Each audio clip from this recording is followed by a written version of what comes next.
టాలీవుడ్ లో విజయ్ ఆంటోనీ తీస్తున్న సినిమాలకు ప్రత్యేకమైన క్రేజ్ ఉంటుంది. అతను నటించిన పిచ్చై కారన్ అదే తెలుగులో బిచ్చగాడుగా రిలీజ్ అయి సంచలనం విజయం అందుకుంది.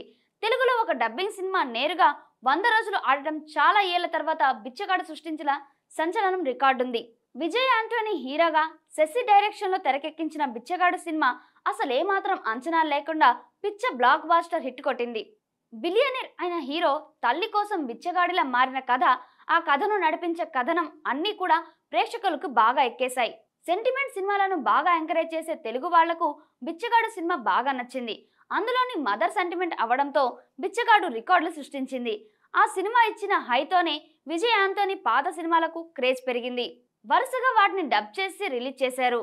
ఇక బిచ్చగాడు తర్వాత తెలుగులో మంచి మార్కెట్ ఏర్పరచుకున్న విజయ్ ఆంటోనీ వరుసగా తన సినిమాలని రిలీజ్ చేస్తూ వచ్చాడు. బేతాళుడు, బిచ్చగాడు 2 తప్ప మిగతా సినిమాలన్నీ పెద్దగా ఇంపాక్ట్ చేయలేకపోయాయి. అయితే విజయ్ ఆంటోనీ కెరియర్ లో మరో బిచ్చగాడు కోసం ఎదురు చూస్తున్నాడు. అలాంటి ఒక సూపర్ హిట్ పడితే మళ్ళీ బౌన్స్ బ్యాక్ అవ్వొచ్చని అనుకుంటున్నాడు.